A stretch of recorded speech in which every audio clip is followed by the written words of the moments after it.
In the shadow of the Rockies, where the mining town of Blackwater Creek clung to life like rust on iron, a transaction took place that would reshape the very fabric of the American frontier. It wasn't gold that changed hands that bitter March evening in 1847. It was flesh and blood, wrapped in a threadbare shawl, weighing no more than a bag of grain. The price? A single silver dollar, tossed carelessly onto a saloon table stained with whiskey and broken dreams. Before we jump back in, tell us where you're tuning in from. And if this story touches you, make sure you're subscribed, because tomorrow I've saved something extra special for you. The buyer was Ezekiel Thorne, a man whose shadow could eclipse a church steeple, whose hands could crush stones to powder, and whose heart had been carved hollow by a war that had taken everything from him. The seller was desperation itself, wearing the face of a broken Lakota warrior who had gambled away his last shred of honor. And the merchandise? A 7-year-old girl named Ayanna, whose dark eyes held storms that hadn't yet learned to thunder. What happened next would become legend whispered in saloons from Colorado to California, carved into the memories of those who witnessed the rise of the most feared warrior the West had ever known. But legends, like scars, tell only part of the story. The truth is always bloodier.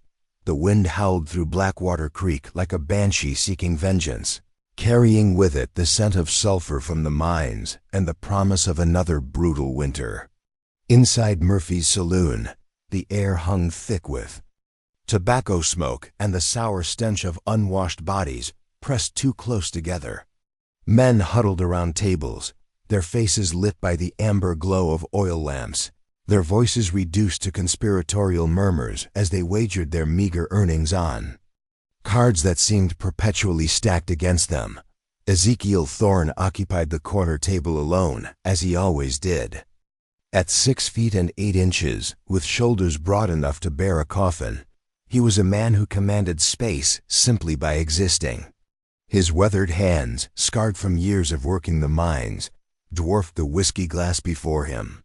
Each finger was thick as a man's thumb, each knuckle a testament to violence both given and received.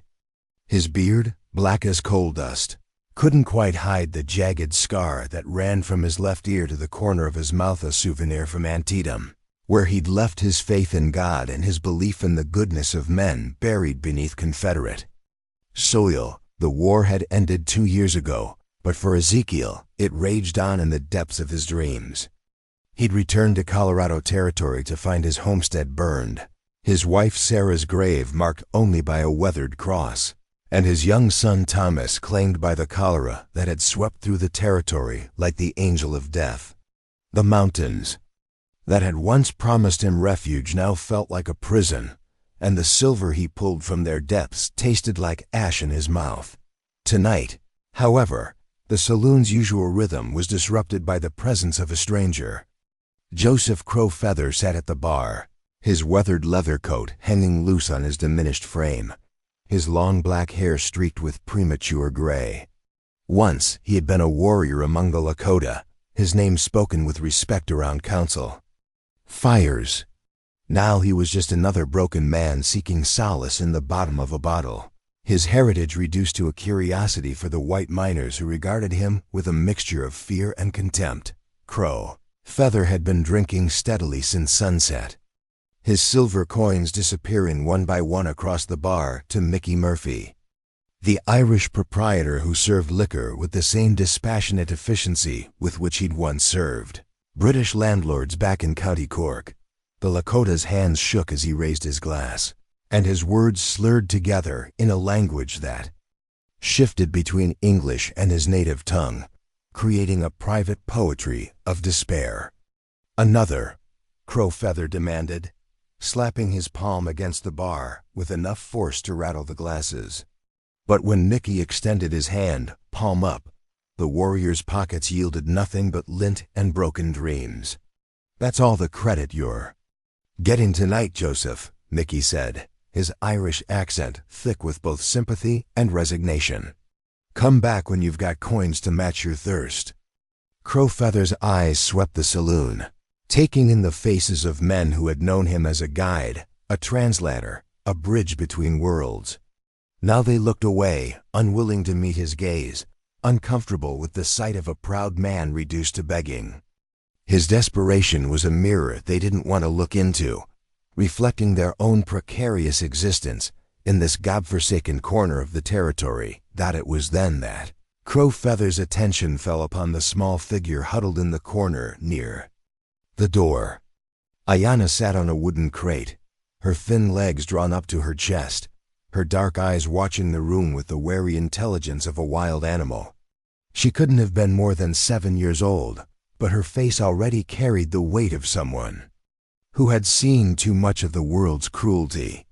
Her dress, once white, was now the color of dust and neglect, and her small hands were wrapped around a corn-husk doll that had seen better decades. She was Crowfeather's daughter, though the blood between them was more complicated than simple paternity. Her mother had been Yellow Bird, a Lakota woman who had died birthing her, leaving Crowfeather to raise the child alone in a world that was rapidly disappearing beneath the boots of westward expansion. He had named her Ayanna, meaning eternal blossom, hoping that she might flourish where so many others had withered. But hope, like whiskey, was a luxury that required payment, and Crowfeather's accounts were overdrawn. "The girl," he said suddenly, his voice cutting through the saloon's ambient noise like a blade through silk. Conversation stopped mid-sentence. Cards remained suspended in air, and even the clock above the bar seemed to pause in its ticking. "The girl is worth something." Mickey Murphy's face went pale, and he reached across the bar as if to physically restrain the words that had already escaped. "Joseph, no.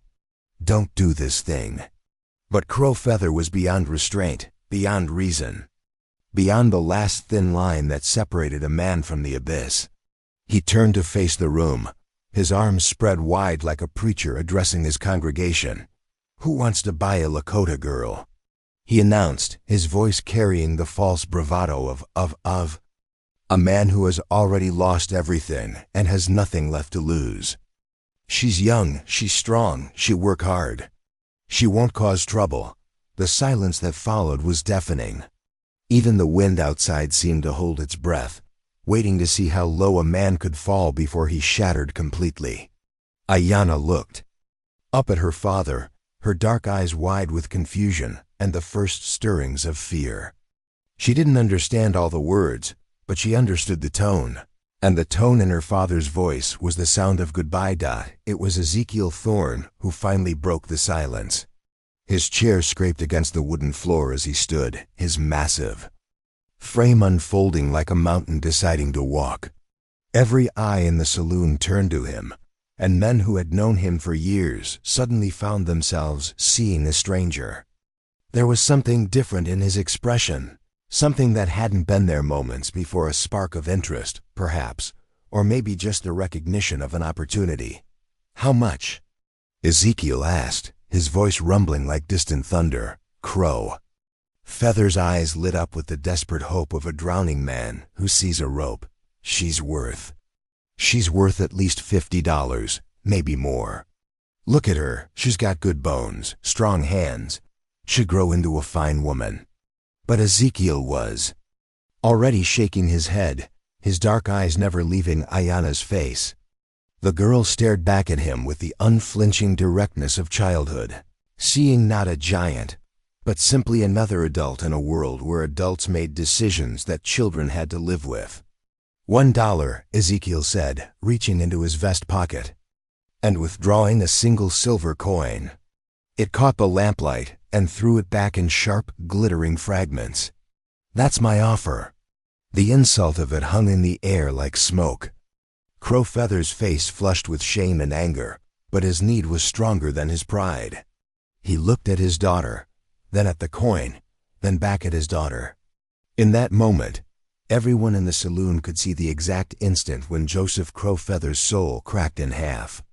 "She's my blood," he whispered, but his hand was already reaching for the coin. "Blood doesn't pay for whiskey," Ezekiel replied, his voice devoid of judgment or emotion. He wasn't being cruel. Cruelty required passion, and passion was a luxury he could no longer afford. He was simply stating a fact, as immutable as the law of gravity or the price of silver. The transaction was completed in silence. Crowfeather's fingers closed around the coin, and Ezekiel walked over to where Ayanna sat. He knelt down, bringing his massive frame closer to her level, and extended his hand. She looked at it for a long moment, then at her father, who couldn't meet her eyes. "Come on, girl," Ezekiel said softly. "We're going home." Ayanna stood slowly, clutching her cornhusk doll against her chest. She didn't cry. Tears were another luxury she'd learned to live without. Instead, she walked to Ezekiel's side, her small hand disappearing completely when she placed it in his massive palm. As they walked toward the door, Crowfeather called out one last time, "Her name is Ayanna." "It means, I know what it means," Ezekiel interrupted, not turning around. "It means eternal blossom." The door swung shut behind them, and the saloon remained silent for a long time after they'd gone. Men stared into their drinks, seeing reflections they didn't like, while Crowfeather sat alone at the bar, the silver dollar growing warm in his clenched fist.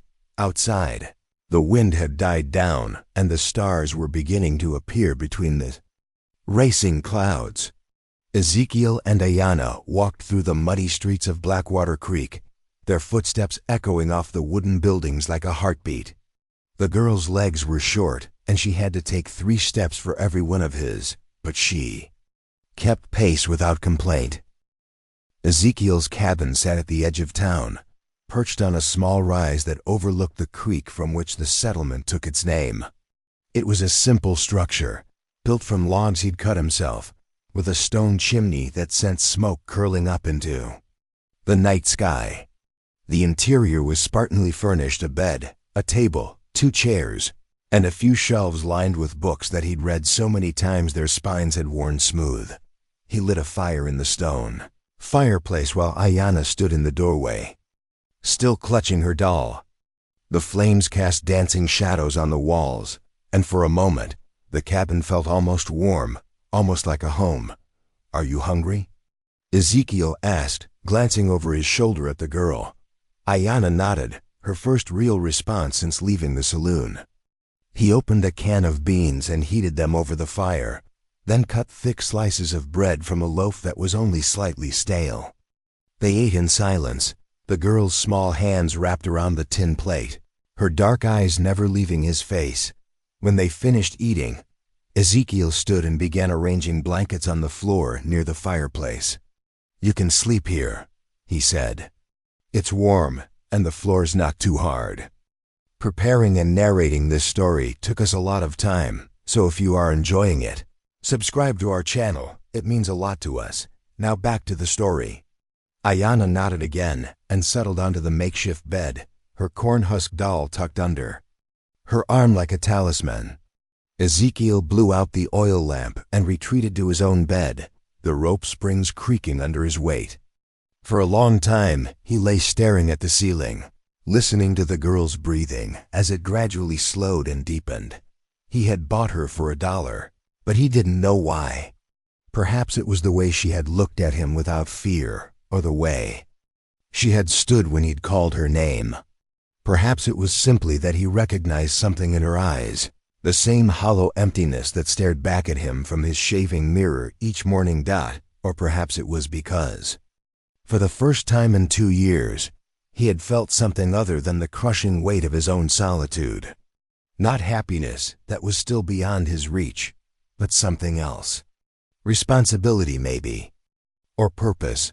The fire burned low, casting the cabin in deeper shadows, and outside the wind began to pick up again, whistling through the gaps in the logs like a lament for all the things that had been lost and could never be found again. In the morning, Ezekiel would begin the process of trying to understand what he had done, and what it meant to have a Lakota girl named Ayanna sleeping by his fireplace. But for now, in the darkness of his cabin, with the sound of another human being breathing nearby, Ezekiel Thorne allowed himself to close his eyes and dream of something other than war. Dawn broke over Blackwater Creek like a reluctant promise, painting the sky in shades of rust and copper that matched the mineral-stained rocks littering the mountainside. Ezekiel woke to find Ayanna already awake, sitting cross-legged by the dying embers of the fire, her corn-husk doll balanced on her knees as she stared into the glowing coals with the intensity of someone reading prophecies in the flames. "You're up early," he said, his voice gravelly from sleep and whiskey. She turned to look at him, and he noticed for the first time that her eyes weren't just dark, they were the color of obsidian, black and reflective, holding depths that seemed impossible in someone so young. She didn't speak, but she nodded, a gesture that somehow conveyed more than words could have. Ezekiel rolled out of bed and began his morning routine, the same ritual he'd performed every day for 2 years. He washed his face in the basin, shaved with the straight razor that had belonged to his father, and dressed in the rough wool clothes that marked him as a man who worked with his hands. Throughout it all, Ayanna watched him with the focused attention of a student memorizing a lesson. "You speak English?" he asked as he pulled on his boots. "Some," she replied, her voice soft but clear. It was the first word she'd spoken in his presence, and it carried the musical cadence of her native tongue wrapped around English syllables. He nodded and moved to the stove, where he began preparing breakfast. Cornmeal mush, fried salt pork, and coffee strong enough to wake the dead. As he worked, he became aware of Ayanna moving around the cabin, her bare feet silent on the wooden floor. She wasn't exploring, she was observing, cataloging, learning the geography of her new world. "What happened to your family?" she asked suddenly, the question cutting through the morning silence like a blade through silk. Ezekiel's hand stilled on the coffee pot. It was a child's question, direct and unfiltered by adult social conventions. He could have deflected, could have told her it wasn't her concern, could have retreated into the silence that had become his constant companion. Instead, he found himself answering. "War took them," he said simply. "War and sickness and all the things that follow in their wake." Ayanna nodded as if this explanation made perfect sense, as if she had expected nothing else from a world that had taught her that love was a luxury measured in silver dollars. They ate breakfast in companionable silence, the girl's small hands managing the tin spoon with careful precision. When they finished, Ezekiel stood and reached for his coat, the heavy canvas garment that would protect him from the mountain's teeth. "I have to go to work," he said. "The mines won't dig themselves." Ayanna looked up at him, her dark eyes questioning. "You'll stay here," he continued. "There's food in the pantry, books on the shelf if you can read them. Don't wander into town. The men there aren't kind to your people." She nodded again, that same gesture that seemed to contain multitudes. As he reached for the door, she spoke again. "What do you want me to become?" The question stopped him cold.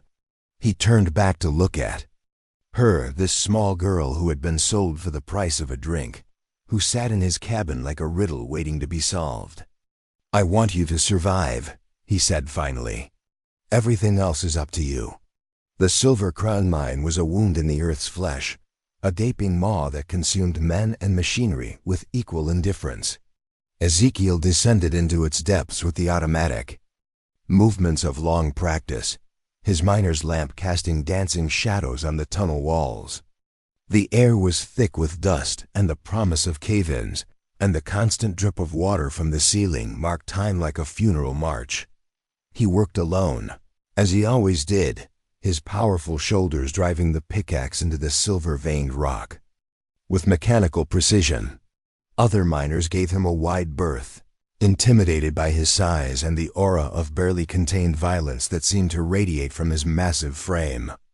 They whispered about him in the darkness, trading stories about the war, about the things he'd done, about the way he'd lost his family and his mind in equal measure.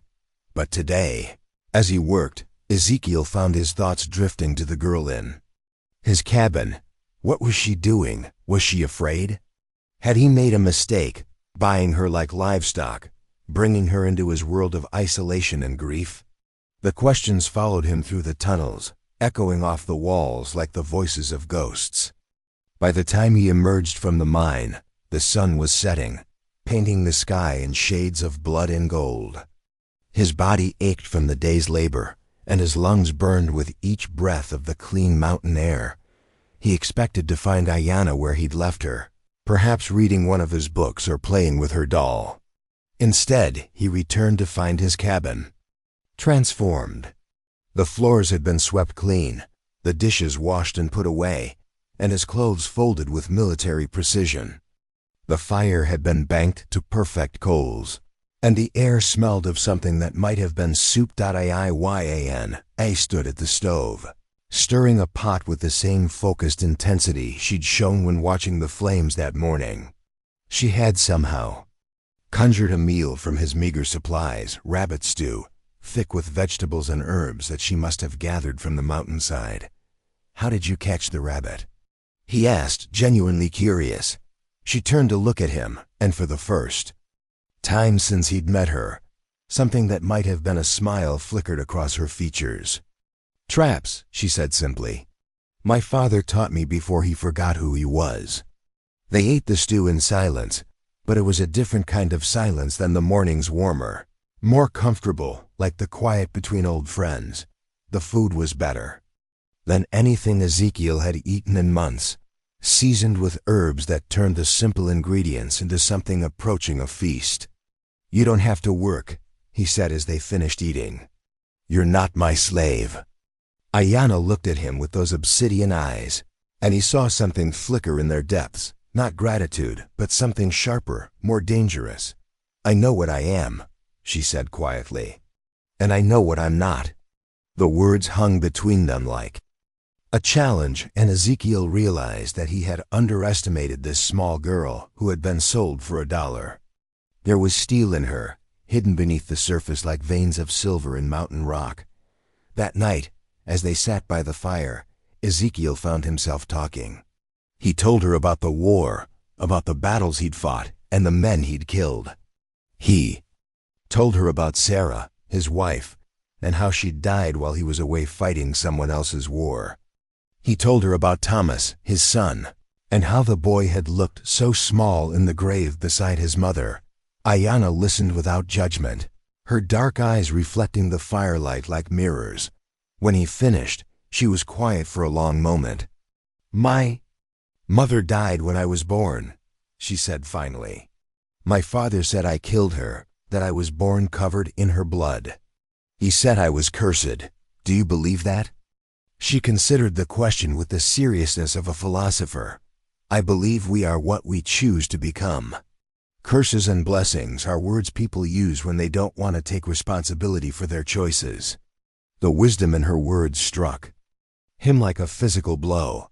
This child, this girl who had been sold like livestock, possessed an understanding of the world that he had lost somewhere in the mud of Virginia. Days passed, then weeks, and a routine developed between them. Ezekiel would descend into the mines at dawn, spending his days in the darkness, pulling silver from the earth's bones. Ayanna would transform his cabin into something resembling a home, preparing meals that gradually became more elaborate, more sophisticated, as if she were conducting experiments in hospitality. But it was the evenings that revealed the true nature of their relationship. As they sat by the fire, Ezekiel began teaching her things that went beyond domestic skills. He showed her how to read the weather in the clouds, how to track animals through the forest, how to identify plants that could heal and those that could kill. He taught her about the war, about strategy and tactics, about the ways men thought and fought and died. In return, Ayanna shared the knowledge of her people. She showed him how to move through the forest without disturbing so much as a leaf, how to read the stories written in animal tracks, how to find water in the desert and shelter in the storm. She taught him the Lakota words for things he'd never had names for, the specific quality of light just before dawn, the sound wind makes when it mourns, the way a warrior's spirit looks when it prepares for battle. "Why are you teaching me these things?" she asked one evening as they practiced. Knife fighting in the cabin's small space, Ezekiel paused, his own blade held at an angle that would have been lethal if this had been real combat. "Because knowledge is the only thing that can't be taken from you. Men can steal your freedom, your family, your dignity. But what you know, what you understand, what you can do, that belongs to you forever." She absorbed this lesson like she absorbed all the others, completely and without question. But there was something else in her eyes now, something that hadn't been there when he'd first brought her home. It was the look of someone who was beginning to understand her own potential. Transformation wasn't immediate or dramatic. It was gradual, like the way winter slowly gave way to spring, or the way a blade was forged through repeated heating and hammering. Each day, Ayanna grew a little stronger, a little more skilled, a little more dangerous.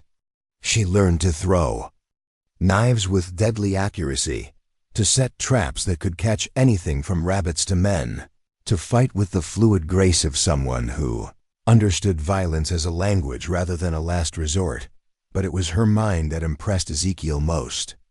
She absorbed information like a sponge, connecting disparate facts into patterns that revealed larger truths. She could read men's intentions in their posture, predict their actions from their habits, understand their weaknesses from their strengths. She learned to play chess, and within a month, she was beating Ezekiel more often than not. "You're different," he told her one evening as they sat by the fire, her latest victory still fresh between them. "Different how?" "Most people learn to survive. You're learning to conquer." She considered this, her small hands folded in her lap like a lady in a drawing room. But there was nothing ladylike about the way she held herself, the coiled tension in her slight frame that suggested she could explode into violence at any moment. "Is that bad?" she asked. Ezekiel looked at her, this girl who had been sold for $1 and was becoming something that couldn't be bought at any price. "That depends on what you plan to conquer." Winter deepened around Blackwater Creek, and the mountains became a fortress of snow and ice. The mines operated on reduced schedules, and men spent more time in the saloons, drinking away their cabin fever and their memories. Ezekiel found himself spending more time in the cabin, which meant more time training Ayanna, more time watching her transform from a frightened child into something else entirely. She was 8 years old now, but she moved with the confidence of someone twice her age. Her eyes had lost the last vestiges of childhood innocence, replaced by the calculating gaze of a predator. She could field dress a deer, set a bone, pick a lock, and kill a man with equal efficiency. She spoke 4 languages fluently and could read the complex equations in Ezekiel's engineering books, but it was her understanding of human nature that marked her as truly extraordinary. She could read people like books, understanding their motivations, their fears, their desires with an accuracy that bordered on the supernatural. She knew which men in town were brave and which were cowards, which could be trusted and which would sell their mothers for a drink.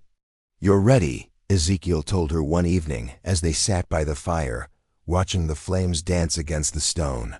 "Ready for what?" "To choose who you want to be." Ayanna looked at him with those obsidian eyes, and he saw in them the reflection of everything he had taught her, everything she had learned, everything she had become. She was no longer the frightened child who had been sold for $1. She was something new, something dangerous, something that the world had never seen before. "I already know who I am," she said quietly. "The question is whether the world is ready for me." Outside, the wind howled through the mountains like a warning, and Ezekiel realized that he had created something magnificent and terrible. He had taken a broken child and forged her into a weapon that could cut through the very fabric of the world they knew. The girl who had been bought for $1 was gone, replaced by something that couldn't be bought at any price. And as he looked into her eyes, Ezekiel wondered if he had saved her or simply created the instrument of his own destruction. Spring arrived in Blackwater Creek with the suddenness of a gunshot, melting the winter's grip on the mountains and sending torrents of ice-cold water cascading down the rocky slopes. The creek that gave the town its name swelled beyond its banks, turning the main street into a river of mud and broken dreams. But it wasn't the changing season that brought transformation to the mining settlement. It was the arrival of Marcus Dalton and his band of territorial enforcers. Dalton rode into town on a stallion black as sin, his silver spurs catching the morning light like warning signals. Behind him came 12 men, each one handpicked for their particular skills in the art of intimidation.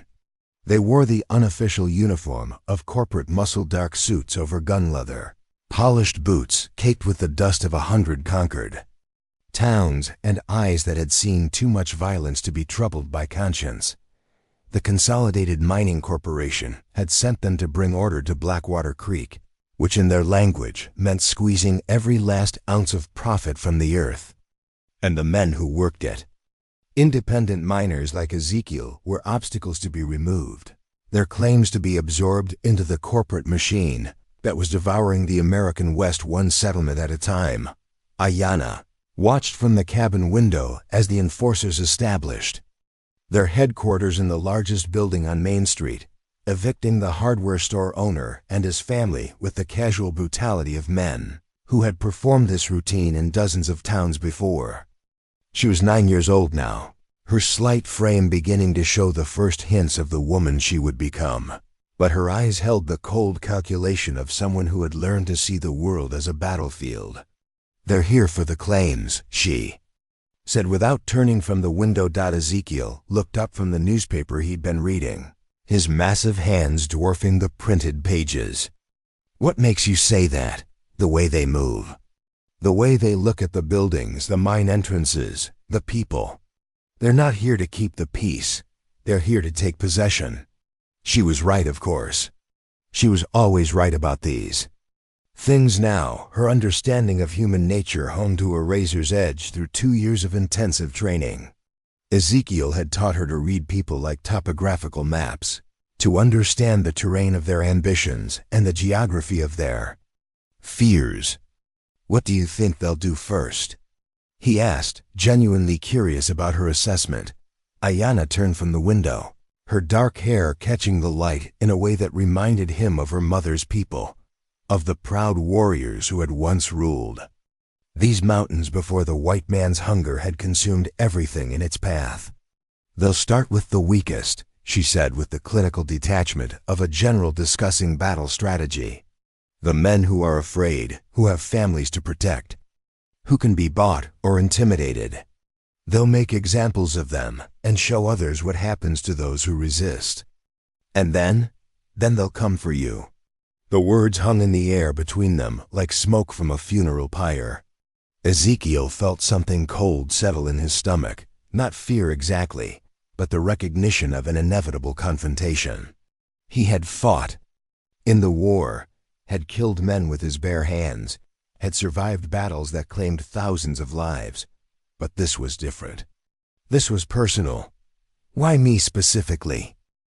Ayanna moved away from the window, her bare feet silent on the wooden floor.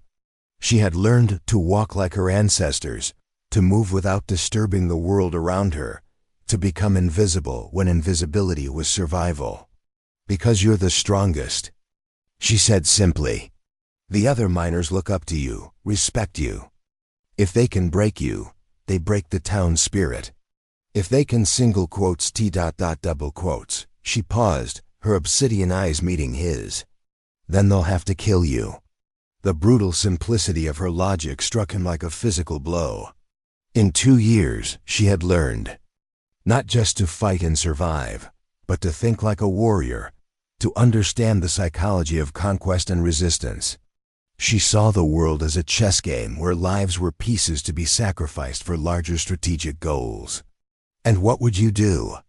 he asked carefully, "if they killed me?" Ayanna's smile was sharp as a blade's edge. holding promises of violence that would make strong men wake screaming from their sleep. I would show them why my people painted their faces before going to war. The next morning brought the first casualty of Dalton's campaign. Old Henrik Nordstrom, a Norwegian immigrant who had worked the same small claim for 15 years, was found hanging from the support beam of his cabin. The official story was suicide, brought on by despair over his failing mine and mounting debts. But the bruises on his knuckles and the defensive wounds on his arms told a different tale to those who knew how to read the language of violence. Ezekiel and Ayanna attended the funeral, standing at the back of the small crowd that had gathered in the cemetery overlooking the creek. The preacher spoke words about salvation and eternal rest, but his voice shook with the knowledge that Henrik's death was merely the opening note in a symphony of destruction. 3 more will die this week, Ayanna whispered as they watched the coffin being lowered into the rocky ground. The ones who saw too much, who might talk too much, who represent loose ends that need to be tied off. She was right again. By Friday, 2 more independent miners had met with unfortunate accidents, one crushed by a cave-in that seemed suspiciously well-timed, another shot by claim jumpers who disappeared into the mountains like smoke. The message was clear: submit, or join the growing population of Blackwater Creek Cemetery. It was on Saturday night that Marcus Dalton made his move against Ezekiel. The enforcer chose Murphy's Saloon as his stage, understanding that any confrontation needed witnesses to achieve maximum psychological impact. He entered the establishment with the confidence of a man who had never lost a fight, his silver spurs announcing his presence like the tolling of a death knell. The saloon fell silent as he approached Ezekiel's corner table, the usual crowd of miners and drifters suddenly finding urgent business elsewhere. Even Mickey Murphy retreated behind his bar, his Irish face pale with the knowledge that he was about to witness something that would change the town forever. Ezekiel Thorne, Dalton said, his voice carrying the educated accent of a man who had been born to wealth and privilege. I've been looking forward to meeting you. Ezekiel didn't look up from his whiskey glass, his massive hands steady despite the tension that filled the room like smoke from a wildfire. Can't say the same. Dalton laughed, the sound sharp and brittle as breaking glass. I like a man with backbone. Makes the breaking that much more satisfying. Now Ezekiel did look up, his dark eyes meeting Dalton's with the level gaze of a man who had stared death in the face and found it wanting. What do you want, Dalton? Your claim. Your cooperation. Your submission. Dalton's smile was cold as the winter wind. The Consolidated Mining Corporation is prepared to offer you a very generous sum for your holdings. Enough to set you up comfortably somewhere else, far from the dangers of frontier life. And if I refuse, then you'll discover just how dangerous frontier life can be. The threat hung in the air like the smell of cordite after gunfire. Every man in the saloon understood the stakes, understood that they were witnessing the moment when the old ways would either stand or fall before the advance of corporate power. Ezekiel stood slowly, his massive frame unfolding like a mountain, deciding to walk. At 6 feet 8 inches, he towered over Dalton, but the enforcer showed no sign of intimidation. If anything, his smile grew wider, as if he had been hoping for exactly this response. I fought in the war, Ezekiel said quietly, his voice carrying the weight of battlefields and buried friends. I've killed men with my bare hands, watched cities burn, seen the best and worst of what humanity can do to itself. You think your corporate masters scare me? I think, Dalton replied, that you're about to learn the difference between fighting soldiers and fighting professionals. The attack came without warning, Dalton's knife appearing in his hand like a magician's trick. The blade flashed toward Ezekiel's throat, seeking the major artery that would end the confrontation in seconds. But Ezekiel's war-trained reflexes were faster, his massive hand closing around Dalton's wrist with the sound of breaking bone. the enforcer's scream echoed off the saloon walls as Ezekiel's grip tightened, grinding the shattered bones together like millstones. The knife clattered to the floor, forgotten in the face of pain that transcended rational thought. "You made a mistake," Ezekiel said, his voice calm despite the violence of the moment.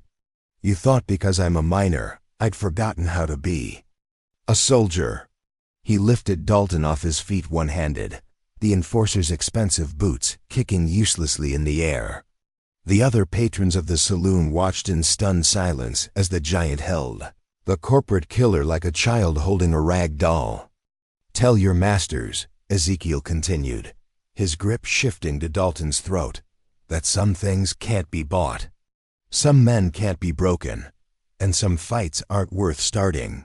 He released his grip, letting Dalton crash to the floor in a heap of expensive clothes and shattered pride. The enforcer gasped for air, his face purple with strangulation and humiliation. "Get out," Ezekiel said simply. "All of you. Leave this town and don't come back." Dalton struggled to his feet, his broken wrist cradled against his chest like a wounded bird.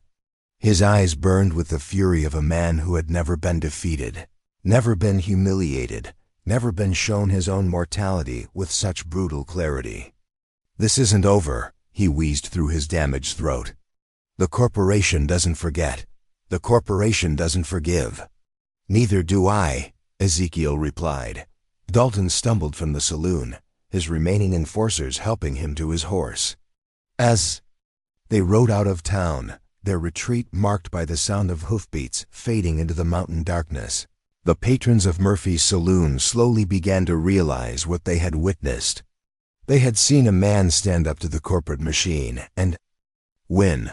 But Ayanna, watching from the shadows outside the saloon, understood the larger truth. This wasn't a victory, it was a declaration of war. And wars, she had learned, were won not by the strongest or the bravest, but by those who understood the true nature of power and were willing to use it without mercy. The next morning brought news that changed everything. Joseph Crow Feather was found dead in his shack on the outskirts of town, his throat cut from ear to ear. Beside his body lay a note, written in Dalton's educated hand, "The girl is next." Ezekiel found Ayanna standing over her father's corpse, her dark eyes dry as desert stones. She showed no emotion, no grief, no anger, just the cold calculation of someone who had learned to see death as another tool in the arsenal of survival. "I'm sorry," Ezekiel said, the words inadequate in the face of such loss. "Don't be," Ayanna replied, her voice steady as mountain stone. "He died the night he sold me. This is just when his body caught up with his spirit." She knelt beside the corpse, her small hands moving with practiced efficiency as she closed his eyes and folded his hands across his chest. When she stood, she was holding something that gleamed in the morning light, a silver dollar, the same coin that had changed hands 2 years ago. "He kept it," she said, her voice carrying a note of something that might have been surprising. "All this time he kept it. What are you going to do with it?" Ayanna looked at the coin, then at her father's body, then at the message that promised her death. When she spoke, her voice carried the weight of prophecy. "I'm going to give it back to them," she said, with interest. That night, as Ezekiel slept the uneasy sleep of a man who knows his enemies are gathering, Ayanna slipped from the cabin like a ghost made of moonlight and shadow. She moved through the forest with the silence of her ancestors, her bare feet finding purchase on rocks and roots that would have sent lesser mortals tumbling into the abyss. She had learned many things in the 2 years since Ezekiel had bought her for $1.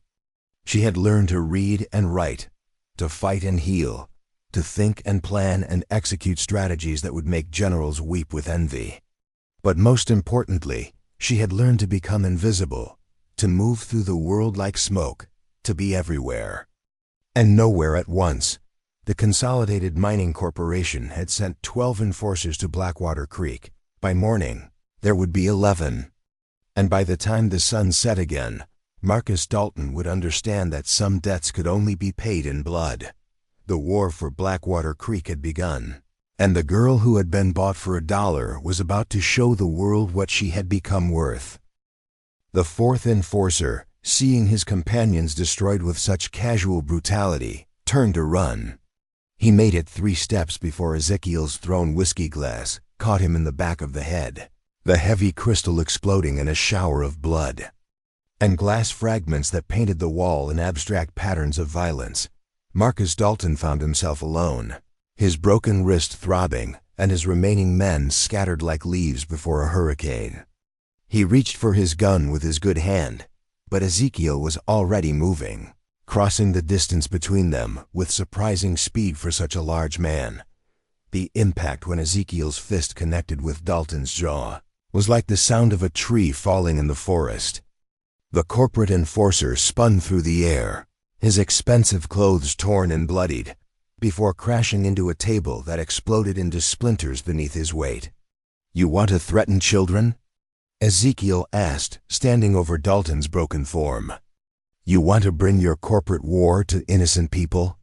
Dalton tried to speak, but his jaw hung at an unnatural angle, held in place only by skin and sinew. Blood frothed from his mouth as he attempted to form words, his eyes wide with the terror of a man who had finally met something stronger than corporate authority. Ezekiel reached down and grabbed Dalton by the front of his ruined shirt, lifting him until they were face to face. "Here's what's going to happen," he said, his voice carrying the finality of a judge pronouncing a sentence. "You're going to leave this town. You're going to take whatever men you have left, and you're going to ride out of here like the devil himself is chasing you.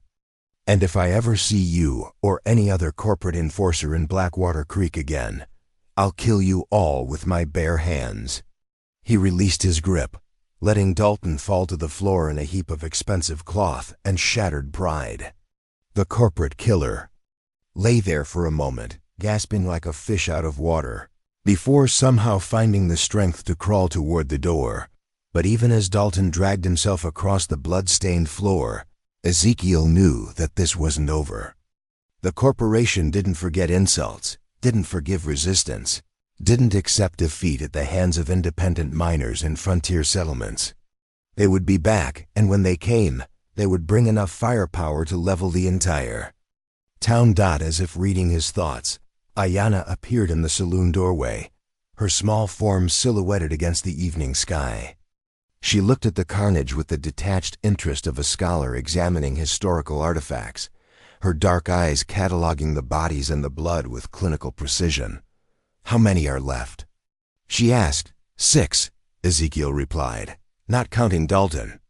She nodded, already calculating odds and probabilities, already planning the next phase of a war that had escalated beyond anyone's expectations.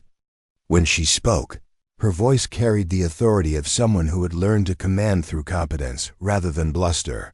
"They'll send reinforcements.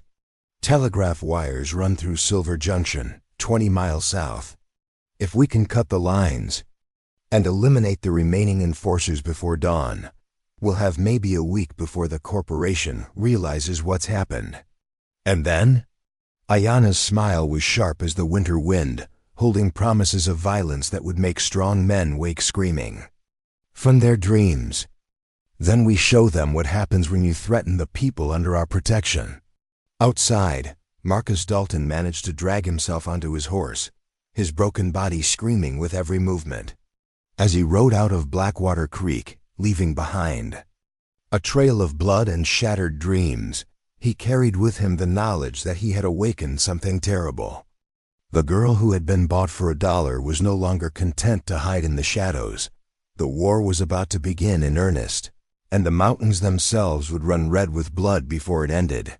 The telegraph lines to Silver Junction died at midnight, severed by hands that moved like whispers through the darkness. Ayanna had studied the infrastructure for weeks, mapping every pole, every connection, every point where the corporate lifeline could be severed. She didn't just cut the wires, she destroyed entire sections, pulling down poles and burying the Equipment in places where it would take weeks to find and repair. By dawn, Blackwater Creek was as isolated as an island in a storm-tossed sea. The remaining 6 enforcers had barricaded themselves in the hotel, turning the second floor into a fortress of overturned furniture and shattered glass. They had ammunition, supplies, and the desperate courage of men who knew they were fighting for their lives. What they didn't have was any understanding of what they were truly facing. Samuel Crawford, the senior surviving enforcer, stood at the window watching the empty street below. He was a veteran of corporate wars, a man who had broken strikes and crushed resistance movements from California to Colorado. But this felt different. This felt personal in a way that transcended business.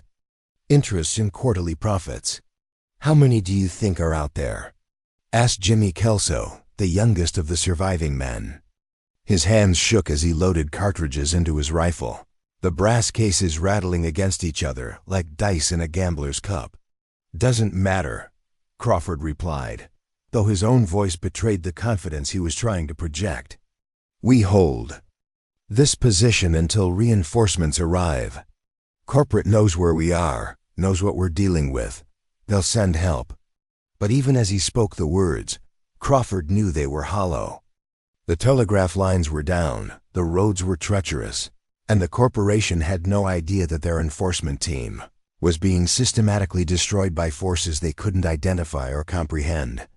Outside, Ayanna moved through the town like smoke given form. She had spent the pre-dawn hours setting her trap, a web of carefully placed charges and strategically positioned snares that would turn Blackwater Creek into a killing ground. She had learned demolition from Ezekiel's engineering books, studying the principles of structural collapse and controlled destruction with the same intensity she had once applied to tracking wounded deer through mountain forests. The first explosion came at 8 in the morning, taking out the hotel's rear wall in a shower of brick and mortar. The blast was precisely calculated, enough to create chaos and confusion, not enough to bring down the entire building. Ayanna wanted them alive when she came for them, and wanted them to understand exactly who was hunting them through the rubble and smoke. The enforcers stumbled through the debris, their ears ringing from the concussion, their eyes streaming from the dust and smoke. Crawford tried to maintain order, shouting commands that were lost in the aftermath of the explosion, but discipline was fragmenting as quickly as the walls around them. "The stairs," gasped Morton Webb, pointing toward the front of the building. "We need to get to the ground floor. Get out of this death trap." But as they moved toward the staircase, the second charge detonated. This one had been placed with surgical precision beneath the main support beam, causing the stairs to collapse. In a cascade of splintered wood and twisted metal, the enforcers found themselves trapped on the second floor, cut off from escape, surrounded by smoke and confusion. That was when Ayanna made her entrance. She came through the hole in the rear wall like an avenging spirit, her slight form seeming to materialize from the smoke itself. In her hands were the twin knives that Ezekiel had forged for her in his makeshift smithy, the blades catching what little light penetrated the dust-filled air.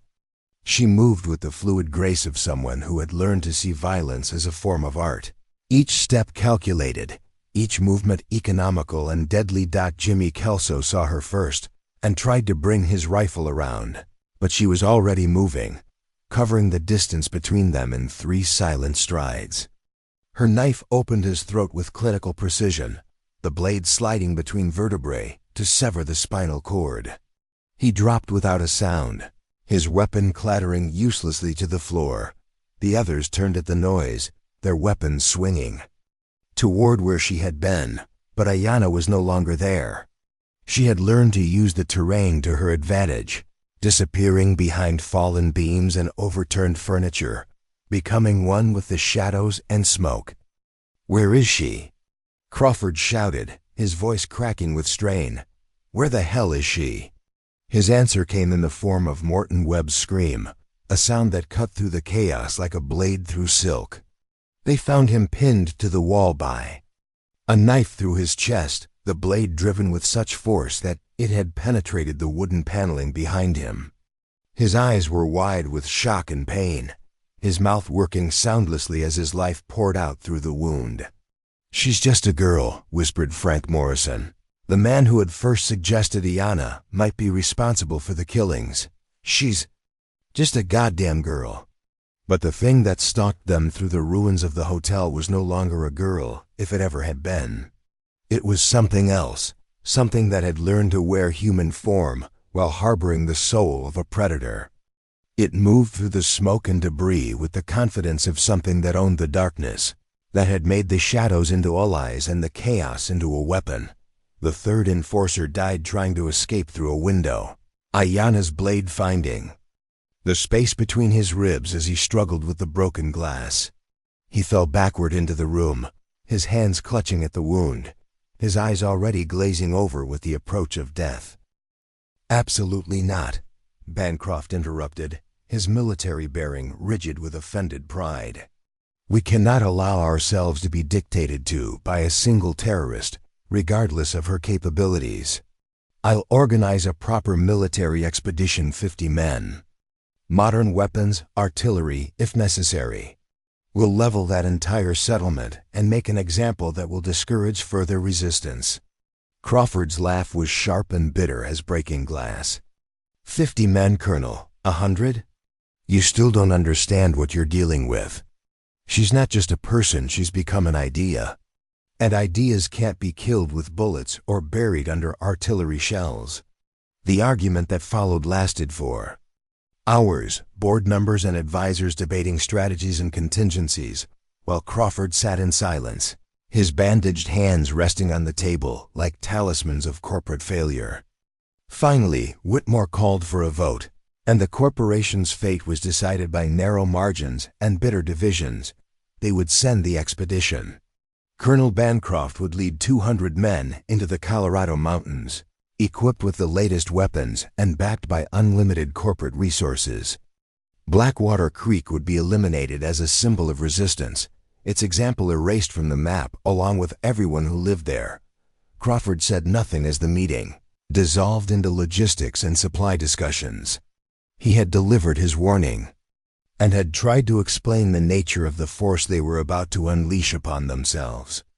But men like these had never learned to listen, had never understood that some storms couldn't be weathered, only survived. As he left the building, Crawford felt the silver dollar in his pocket, the coin that Ayanna had pressed into his bleeding palm as a message to his masters.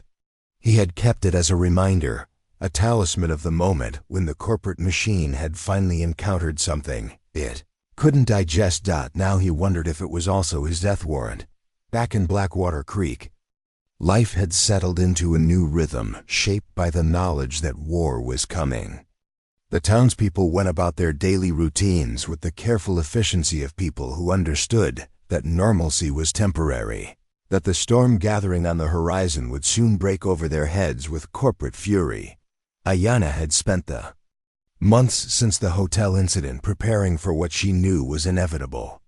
The corporation couldn't afford to let Blackwater Creek stand as an example of successful resistance. Their entire business model depended on the perception that opposition was futile, that individual communities couldn't stand against industrial power. She had transformed the town into a fortress, using Ezekiel's engineering knowledge and her own tactical brilliance to create defensive positions that turned every building into a potential killing ground. She had taught the miners to fight, not as individuals, but as a coordinated unit that could move and strike with the precision of a military formation. But most importantly, she had learned to see the larger picture, to understand that this battle was part of a war that extended far beyond the boundaries of a single mining town. The corporation represented something that was spreading across the American West like a disease, the reduction of human beings to economic units, the transformation of communities into profit centers, the substitution of corporate will for individual choice. "They're coming," Ezekiel said one morning as he returned from his daily reconnaissance of the mountain passes. Scouts spotted a column moving up from the south, more men than I've ever seen in one place. Ayanna nodded without surprise. She had been expecting this, and had felt it approaching like a storm front visible on the horizon long before it arrived. How many? At least 200, maybe more. Professional soldiers, not enforcement thugs. They're bringing artillery, supply wagons, everything needed for an extended siege. She considered this information with the calm detachment of a general receiving intelligence reports. In the years since Ezekiel had bought her for $1, she had learned to think strategically, to see beyond immediate tactical considerations to the larger implications of every move and countermove. Good, she said finally. Ezekiel stared at her, unable to comprehend how the approach of overwhelming enemy forces could be considered good news. Ayanna, they have enough firepower to level this entire town. We can't fight an army with hunting rifles and mining explosives. She turned to look at him, and he saw something in her obsidian eyes that he had never seen before. Not just confidence, but certainty. The absolute knowledge of someone who had calculated all possibilities and found her path through the chaos. We're not going to fight an army, she said quietly. We're going to destroy a myth. The corporate expedition reached the outskirts of Blackwater Creek on a Tuesday morning in late autumn, their military precision evident in the organized columns and coordinated movements. Colonel Bancroft had positioned his forces with textbook efficiency, establishing artillery emplacements on the high ground, while deploying infantry in overlapping fields of fire that covered every approach to the town. From a military perspective, it was a perfect siege. The townspeople were outnumbered, outgunned, and surrounded by professional soldiers who had experience in similar operations. Resistance should have been brief and futile, ending with unconditional surrender and the systematic elimination of anyone who had participated in the earlier attacks on corporate personnel. What Bancroft hadn't anticipated was that he wasn't fighting a conventional battle. The first indication that something was wrong came when his scouts failed to return from their reconnaissance missions. Then supply wagons began disappearing on the mountain roads, their contents vanishing into the wilderness along with their guards. Equipment malfunctioned with suspicious frequency, and sentries reported strange sounds in the darkness, whispers that seemed to come from the mountains themselves. It's psychological warfare, Bancroft explained to his officers during their third council of war. The enemy is trying to demoralize us before the real fighting begins. But as the days passed, the expedition's problems multiplied exponentially. Food stores became contaminated with substances that caused violent illness. Water sources were poisoned with compounds that turned drinking into an exercise in Russian roulette. Men began disappearing from their posts, sometimes individually, sometimes in groups, leaving behind only their weapons and the growing certainty that they were being hunted by something that understood the mountains better than they understood themselves. Ayanna moved through the corporate forces like a ghost seeking vengeance, striking with surgical precision before melting back into terrain that seemed to shift and change around her. She had learned every trail, every cave, every hidden path in the surrounding wilderness, transforming the mountains themselves into weapons against the invaders. But her greatest asset wasn't her knowledge of the terrain, it was her understanding of the men she was fighting. Corporate soldiers were disciplined and well-trained, but they were also predictable, following doctrine and procedures that could be anticipated and countered by someone who understood their institutional thinking. She began targeting officers first, eliminating the command structure that held the expedition together. Colonel Bancroft's lieutenants died in their sleep, their throats opened by blades that moved like whispers through the darkness. Supply sergeants vanished while inventorying equipment, leaving behind only bloodstains and the growing realization that the expedition was losing more than just personnel. It was losing its ability to function as a cohesive unit. The psychological impact was devastating. Professional soldiers who had fought in conventional wars found themselves facing an enemy that refused to follow the rules, that struck without warning and disappeared without trace. They began to see threats in every shadow, to hear death approaching. In every sound the wind carried through the mountain passes. "We need to withdraw," Captain Harrison told Bancroft during what would be their final planning session. "We're losing men faster than we can count them, and morale is collapsing. The troops are starting to talk about desertion." Bancroft's military pride rebelled against the suggestion. "We have overwhelming numerical superiority. 200 trained soldiers against a handful of miners and one terrorist. Withdrawal is not an option." "Then we're all going to die up here," Harrison replied with the blunt honesty of a man who had seen too much death to care about military courtesy. "This isn't terrorism, it's extermination. She's not trying to drive us away. She's trying to kill every single one of us." That night, Ayanna proved Harrison's assessment correct.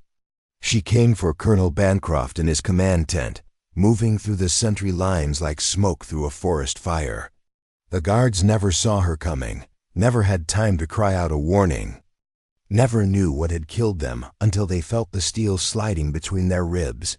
Bancroft woke to find her standing over his cot, her slight form silhouetted against the canvas walls of the tent. In her hand was the silver dollar that had started everything, the coin catching the lamplight and throwing it back in sharp, glittering fragments. "You should have listened to Crawford," she said softly, her voice carrying the musical cadence of her native tongue wrapped around English syllables. The words hung in the air like smoke from a funeral pyre, carrying implications that went far beyond simple business negotiations. Manchester had used this approach in dozens of similar situations, establishing the framework for discussions that inevitably led to corporate acquisition of whatever resources were being contested. But Ayanna's response wasn't what she had expected. "You're absolutely right," Ayanna said, leaning back in her chair with a smile that didn't reach her eyes. "Everything is for sale. The question is whether you can afford the price." Manchester felt a chill that had nothing to do with the mountain. Air drifting through the saloon's open windows. There was something in Ayanna's tone, something that suggested the negotiation was about to take directions that corporate training hadn't prepared her for. "What price did you have in mind?" Manchester asked carefully. "Your life." The words were spoken with such casual precision that it took Manchester a moment to process their meaning. When understanding finally dawned, she felt her carefully maintained composure crack like ice under pressure. "I beg your pardon?" Ayanna's smile widened, becoming something that belonged in nightmares rather than business meetings. "You asked what price I would demand for the mineral rights in this territory. I told you, your life. The lives of everyone who works for the syndicate. The life of the organization itself. That's the only currency I'm interested in accepting." Manchester's hand moved instinctively toward the derringer concealed in her purse, but stopped when she noticed that every person in the saloon was now openly watching their conversation. More importantly, she realized that several of the patrons had positioned themselves in ways that would make escape impossible. "You're threatening me," she said, her voice struggling to maintain its professional calm. "I'm educating you," Ayanna corrected. "You came here representing an organization that believes everything can be bought, that every person has a price, that money can solve any problem and overcome any resistance. I'm explaining why you're wrong." She reached across the table and picked up one of Manchester's documents, scanning the legal language with the practiced eye of someone who had learned to read corporate intentions in the spaces between words. "Mineral extraction rights," she read aloud. "Exclusive development privileges. Eminent domain authorization for infrastructure development. Population relocation assistance." She looked up at Manchester, her dark eyes reflecting the gaslight. "Like black mirrors. You're not here to buy mining rights. You're here to steal an entire territory and everyone in it." Manchester's professional mask slipped further, revealing the calculating predator beneath. "The syndicate has legal authority," to develop this region for the greater good. We're offering fair compensation for necessary relocations. Necessary for whom? For progress for civilization. For the advancement of American industrial capacity. Ayanna set the document back on the table with the gentle precision of someone handling a poisonous snake. And what happens to the people? Who don't want to progress? Who prefers their own definition of civilization? Who think American industrial capacity has advanced quite enough? Thank you. Manchester's answer came without hesitation, delivered with the cold certainty of someone who had overseen similar operations dozens of times before. They learn to adapt to changing circumstances. Those who refuse to adapt face the consequences of their intransigence. The saloon fell silent except for the creak of settling timber and the whisper of wind through the gaps in the walls. Ayanna sat perfectly still, her slight frame radiating a tension that made the air itself seem dangerous. Consequences, she repeated, as if tasting the word and finding it bitter. You know, Ms. Manchester, I've become something of an expert on consequences over the years.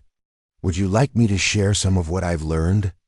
Before Manchester could answer, Ayanna continued, her voice taking on the rhythmic quality of someone reciting a litany of the dead.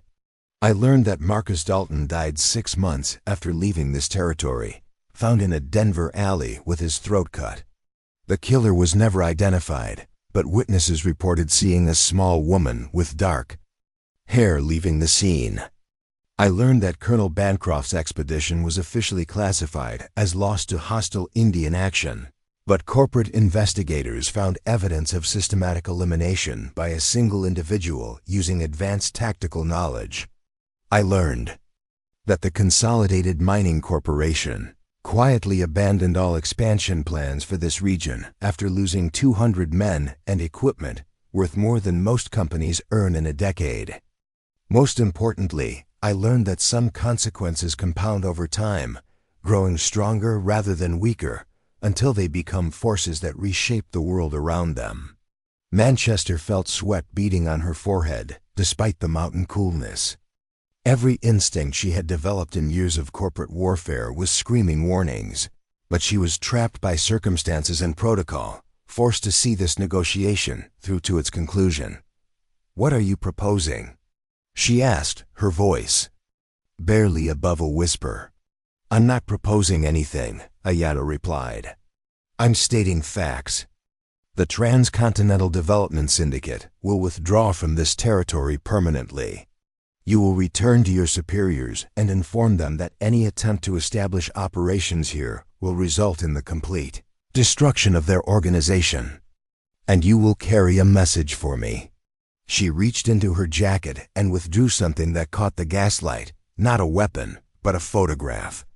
She placed it on the table between them, and Manchester found herself looking at an image that defied explanation. The photograph showed a group of men in corporate attire, standing beside surveying equipment in what appeared to be a mountain valley. But their faces had been systematically destroyed, not by time or accident, but by something sharp and deliberate. Each face bore the same mark, a thin line drawn from ear to ear, precise as a surgeon's incision. "These men arrived in our territory 3 weeks ago," Ayanna explained with clinical detachment. "They were conducting preliminary surveys for railroad development, working under contracts issued by your syndicate. I'm returning them to you." Manchester stared at the photograph, her mind struggling to process what she was seeing. You killed them all. I educated them about the consequences of trespassing. Unfortunately, they weren't fast learners. The corporate negotiator felt her carefully constructed world shifting beneath her feet like sand in an earthquake. She had built her career on the assumption that violence was a tool to be used by organizations against individuals, that corporate power was always superior to personal resistance. But the woman sitting across from her represented something entirely outside that framework, an individual backed by competence so absolute that it could stand against institutional power and win. "What message do you want me to carry?" Manchester asked, Abandoning any pretense that this was still a business negotiation, Ayanna leaned forward, her dark eyes reflecting the gaslight like mirrors in a charnel house. When she spoke, her voice carried the authority of someone who had learned to command through demonstrated competence rather than inherited position. Tell them that the girl they tried to buy for $1 has become something that can't be purchased at any price. Tell them that some territories are defended by forces they can't understand, can't predict, and can't overcome. Tell them that if they ever send representatives into my domain again, those representatives will return in photographs. She paused, studying Manchester's pale face with the detached interest of a scientist observing an experiment. Most importantly, tell them that I remember everything. Every corporate action, every enforcement operation, every attempt to reduce human beings to balance sheet entries. And I have become very, very good at collecting debts. Manchester nodded with the mechanical precision of someone who's nervous. System was operating on automatic responses. She gathered her documents with hands that shook despite her efforts to control them, stuffing them into her portfolio without regard for order or organization. One more thing, Ayanna said as Manchester rose to leave. The stagecoach that brought you here, it's not coming back. Neither are the horses, neither are the drivers. You'll be walking out of this territory, Ms. Manchester, and that walk will give you time to consider everything we've discussed today. How am I supposed to reach civilization on foot? Ayanna's smile was sharp as the winter wind, holding promises that made Manchester's blood turn to ice in her veins. Very carefully, the corporate negotiator stumbled from the saloon into the mountain darkness, her expensive clothes already showing the strain of a journey that had barely begun.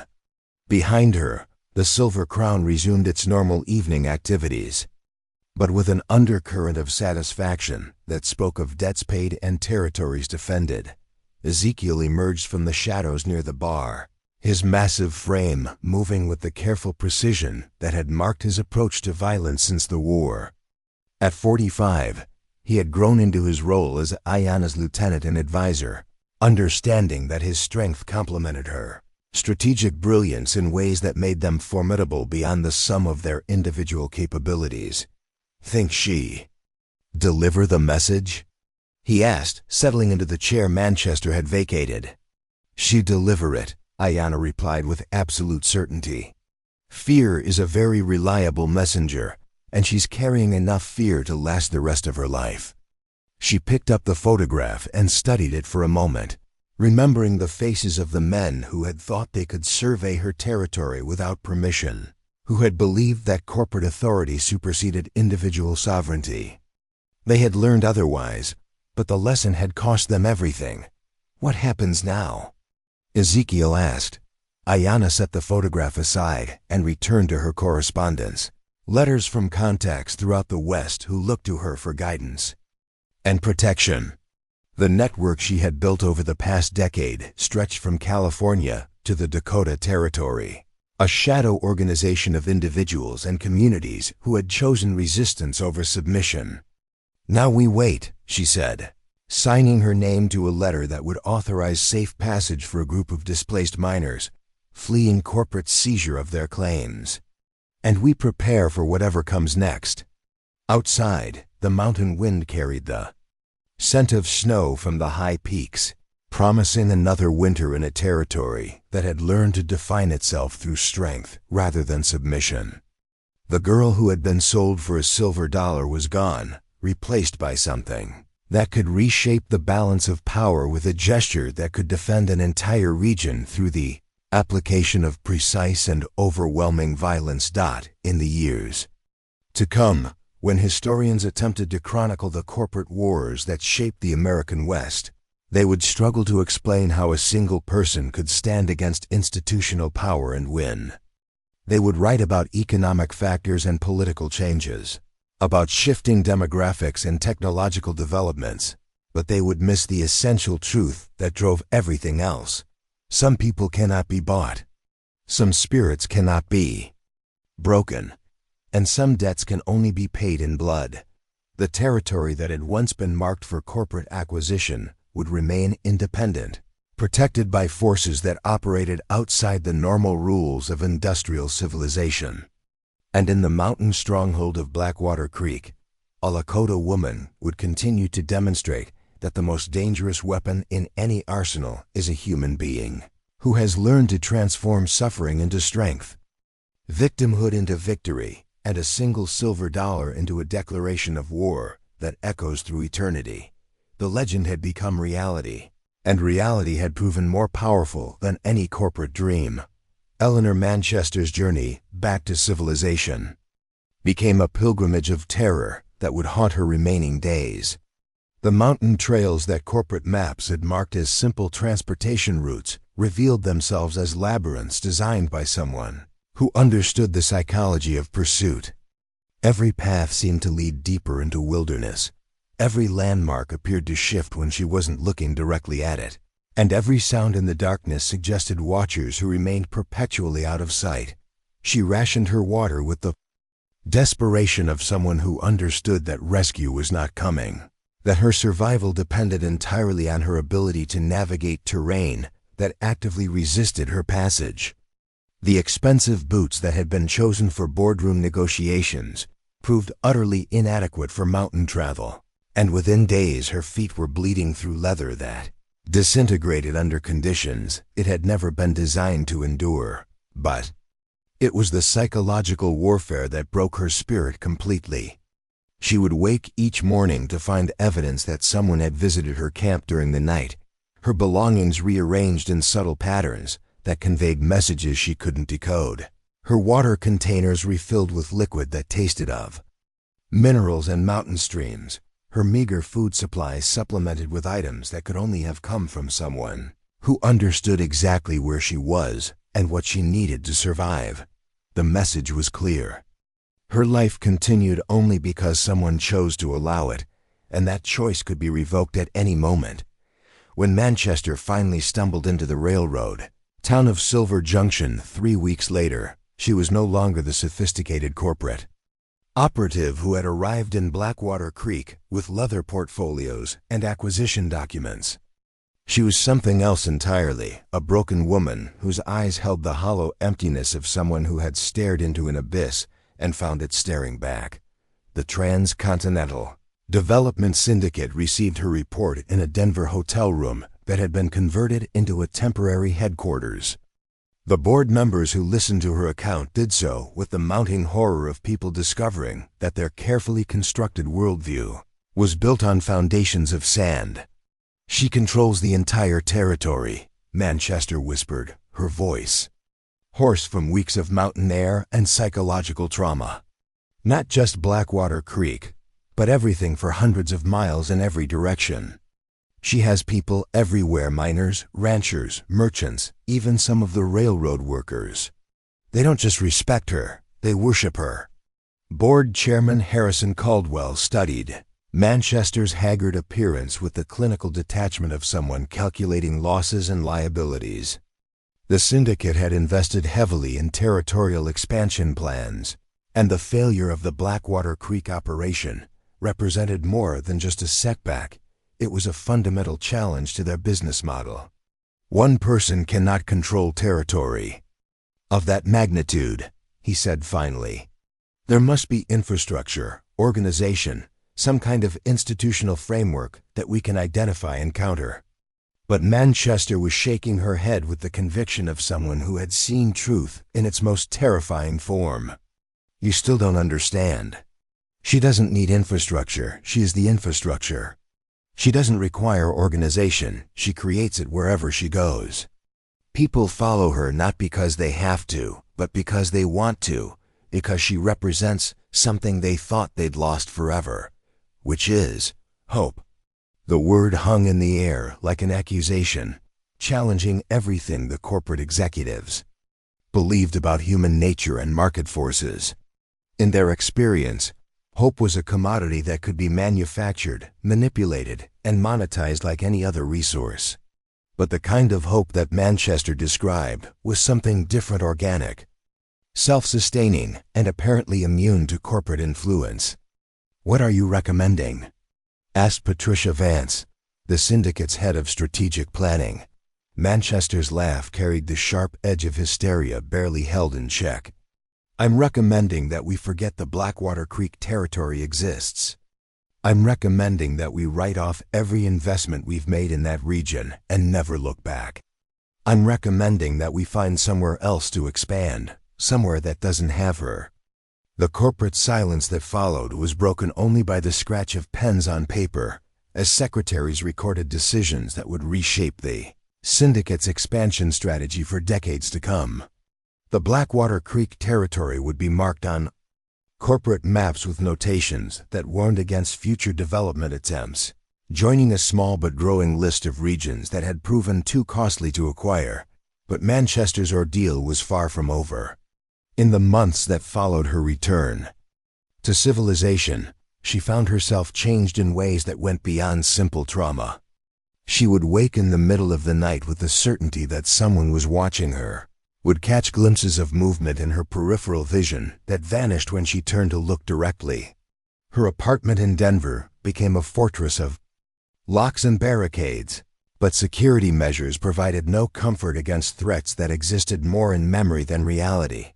The other corporate executives began to avoid her, uncomfortable with the constant reminder of their failure and disturbed by her increasingly erratic behavior.